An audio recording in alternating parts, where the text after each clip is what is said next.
Good morning. It's going to be a beautiful day today. I get to go do a run in the rain, which is always a fun time. Muddy, muddy. Hey, I hope your day is going to be a great one. And just want to throw out a thought to you, just to get you to think, because the narrative for which we all live doesn't have to be defined by those outside of us. Since 2,000 years ago, we have this guy named Jesus. Turns out he was Messiah, and he said, "Here's what I'm going to do. I'm going to go away, and I'm going to send a helper." And that helper was his spirit, and his spirit is all about love, joy, peace, patience, kindness, all these good things. And yet, we all have a sense of disarray within us from time to time. Sometimes we get caught up in the narrative around us, and that narrative can be defined by others, which we don't have to go there. We don't have to do that. And what I wanted to tell you this morning is people don't get along with each other. Did you know that? Go back to Genesis and read. Cain and Abel couldn't get along with each other. Brothers went to murder. What do you think their mama and daddy thought about that? People just don't get along. And that is part of the essence of why there's only one way of unity in this world, and that's through the Spirit of God working in people.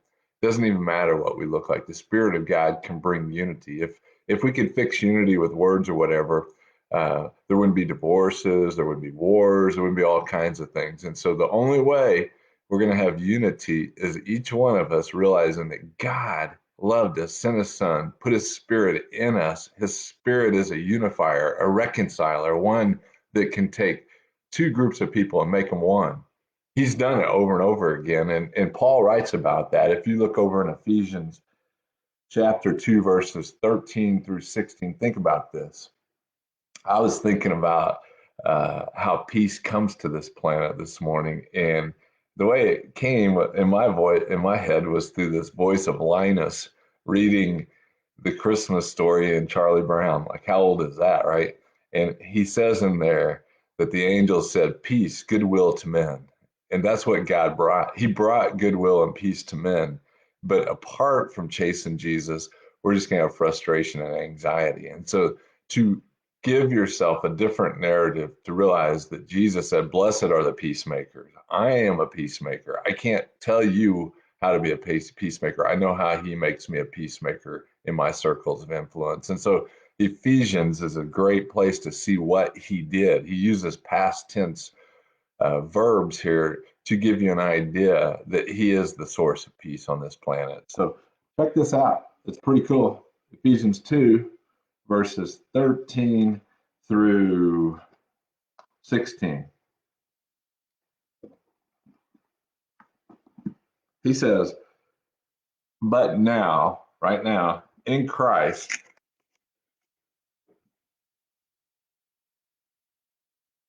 you who were formerly far off have been brought near by the blood of Christ."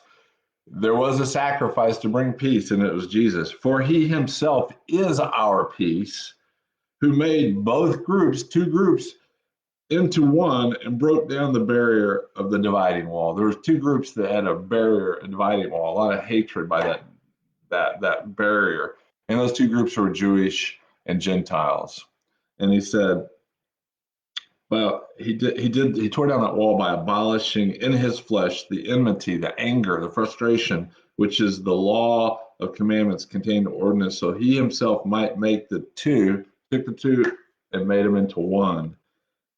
And he didn't just make them into one, he made them into one new man. Each of them became new. They each had a problem that brought divisiveness. They had this hatred and animosity that only a new heart could change. And he made them into a new man, thus establishing peace, and might reconcile them both into one body to God through the cross, by it having put to death the enmity. There's only one hope for unity with people, whatever group of people you want to have unity with. It's through Jesus. Jesus is our hope. He is the great unifier. He is the one that can take two groups and make them into one. And today, if you'll just consider that, if you're having problems reconciling with somebody, if you're having problems being at peace with somebody, realizing the great peacemaker lives in you, and just trust Him to see what might happen today, because today is the day the Lord has made, and I will rejoice and be glad in it. And I hope you do too. See you soon.